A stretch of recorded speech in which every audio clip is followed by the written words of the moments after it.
Il y a un papier dans le journal L'équipe que vous pouvez découvrir dès maintenant sur Internet. Mbappé est toujours insatisfait de son rôle de pivot. Il l'a été une nouvelle fois hier soir lors du match nul face à Reims. Est-ce que vous le comprenez, messieurs? Pas totalement. Allez-y, Ludo, je vous en prie. Non, pas tout. Oui, je pensais je que croyais c'était un que truc Non, sinon, habillage. j'aurais dit habillage à la parisienne. À la parisienne. Non, oui, pas totalement. C'est bien organisé, finalement. cette émission. Écoutez, on avait dit il n'y a pas d'habillage, mais finalement, il y a un habillage. On va l'enlever l'habillage. Ludo, c'est bien à vous. Non, mais alors, il se trompe de combat, à mon sens. Je peux comprendre qu'il y ait une certaine, chez lui, rancune, colère. On lui a promis des choses, ces choses-là n'ont pas l'air d'être tenues. Néanmoins, je pense qu'il a été très naïf sur le fait qu'on peut pas, un club ne peut pas battre qu'avec le cœur d'un seul homme. C'est pas possible. Oui, Neymar et Messi reviennent en forme, mais pareil, je trouve qu'il a été naïf de penser que ces deux-là allaient rester dans l'état où ils étaient la saison d'avant. C'est pas lui qui impulse totalement l'image et la stratégie du PSG en ce moment. Mais néanmoins, ça reste le joueur majeur de cette équipe. Il a juste à un moment donné à s'enlever ces mauvais trucs de la tête, se remettre au boulot, se remettre dans ce qu'il a à faire, marquer des buts, jouer un peu plus pour le collectif. Il l'a fait, il a été altruiste, il sait le faire. Ouais. Qu'il se mette avec les deux autres, qu'ils aillent chercher une Ligue des Champions et tout le monde sera content. Oui, je sais, on lui a promis des trucs, il a pris une douille. Bah oui, ça fait mal, mais il a été naïf de penser qu'on allait tout lui donner, lui servir sur un plateau. Donc voilà, vas-y, remets-toi-y au boulot et puis basta. Alors messieurs, on rappelle qu'il se passe des choses sur le terrain, bien évidemment. On a vu que Kylian Mbappé était un peu plus en difficulté. Ça fait 2 matchs qu'il ne marque pas. Il était rentré contre Nice, il n'avait pas été bon, mais il avait offert le but de la victoire. Mais j'ai trouvé très drôle, le pivot gang. Et bien justement, on va en parler, parce qu'en fait, il y a cette histoire de pivot. Alors hier, après le match nul, où personne n'a marqué dans les rangs parisiens, il a fait cette story, match nul, rendez-vous mardi, ça c'est pour Benfica. Pivot gang.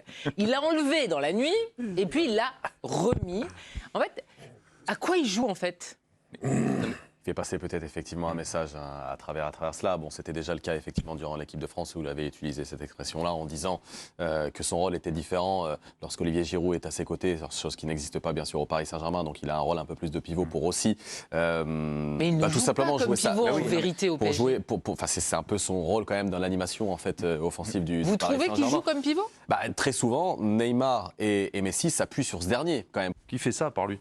Qui fait ça dans les grandes équipes qu'il y a en Europe? Moi, je vois personne parler de son cas personnel dès qu'il y a un match, dès qu'il y a eu peut-être ces 2 copains qui ont été un peu meilleurs sur un des matchs. Je vois pas le troisième faire des tweets, dire moi je comprends pas pourquoi je joue pas là, pourquoi je joue pas là. Parce que sinon il fait entraîneur-joueur. Quoi. Comment? Sinon il fait entraîneur-joueur. Ouais, voilà. Ouais. Donc, il décide où est-ce qu'il joue et puis. Alors qu'on lui ait promis des choses cet été, peut-être oui, non. Après il y a le marché. Ils ont peut-être essayé d'avoir des joueurs, ils les ont pas eu. Si on lui a dit que Neymar allait être vendu. Qui peut acheter pour 40, je pense qu'il prend 40 ou 45 millions par an, qui peut l'acheter? Personne, donc il va rester. Donc je sais pas. Qu'un neuf pouvait venir, c'est surtout ça. Qu'un numéro 9 en fait puisse venir. Mais à une époque, il voulait jouer 9, Saber. Bah oui. Donc si un 9 venait, il jouait où lui? Il l'a jamais dit formellement. Ah bon? Il voulait jouer. Moi, j'ai pas ce souvenir. En tout cas, qu'il a dit clairement. Il voulait pas être dans l'axe à une époque. 9 à la place de Cavani. Enfin, j'ai pas ce souvenir-là. Enfin, qui n'est pas dit jouer à la place de Cavani, mais qui voulait être dans une position axiale, non? Non, là où tu as raison, c'est qu'il y a une période, c'était je préfère jouer avec Neymar qu'avec un 9. C'était à peu près ça à un moment, le discours qu'il tenait. Ça aussi, mais là, le poste qu'il a. Aujourd'hui, c'est l'inverse. Le poste qu'il a.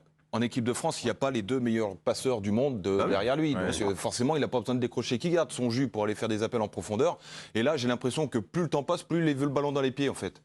Il n'utilise plus cette profondeur avec des courses. Il demande le ballon dans les pieds. Alors, peut-être qu'il se considère comme pivot, mais quand tu es sur un terrain de foot, t'as beau être attaquant ou à n'importe quelle place, si tu sens que tu es plus à l'aise à un moment donné pour te décaler, même si le coach te demande des trucs et que tu es plus efficace autrement, bah, tu le fais. T'es pas obligé de faire des stories pour dire.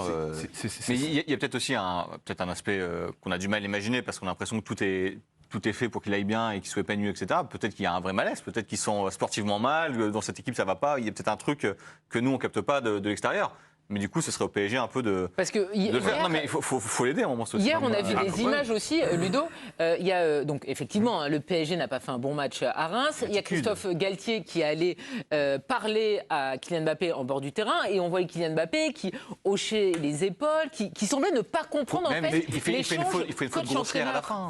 Et il y a évidemment ce carton jaune sur Grabillon où il veut le sécher. Faut qu'il sache où il en est. C'est-à-dire, qu'est-ce qu'il veut vraiment? Est-ce qu'il veut faire une saison où il veut marquer 45 buts, 50 buts et faire comme la saison dernière, où tu vas sortir très tôt, machin, ou est-ce que tu vas aller chercher un titre? Pour moi, la meilleure façon d'aller chercher un titre, c'est de s'entendre avec les deux autres derrière. Il n'a pas le choix. On le voit, hein, il est beaucoup moins bien servi avec les autres.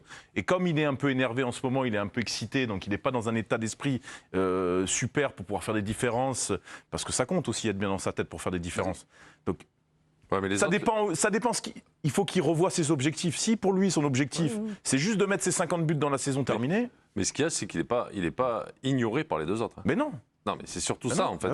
Parce qu'à l'époque où Cavani, à un moment donné, quand il jouait avec les autres, il n'était pas servi, je peux comprendre que là, les deux, ils le cherchent régulièrement. Alors, c'est vrai que dans le petit périmètre, ils jouent un peu plus entre eux, Neymar et Messi. Mais sinon, il y a autant de passes qui sont données de la part de Messi à Mbappé et Neymar. Le but contre Lille, quand ils sont les trois, là, au début du match, là, pim pam poum. Le but de Benfica. Les trois, ils sont dessus, il y a but. Mais dès que les trois, ils sont impliqués dans un... Il a tout intérêt à se mettre avec les deux autres. Tout intérêt. Et je trouve où il est très fort, c'est quand il alterne. Justement, vient, décroche, donne le ballon, après il va prendre la profondeur. Et quand il alterne, il est indéfendable pratiquement. Et si par contre il veut s'enfermer dans un truc où la star c'est moi et les autres, il faut qu'ils soient à ma merci, il ne faut pas qu'il oublie qu'il a un mec à côté de lui qui a 7 ballons d'or et qu'il y en a un autre qui a 150 sélections au Brésil.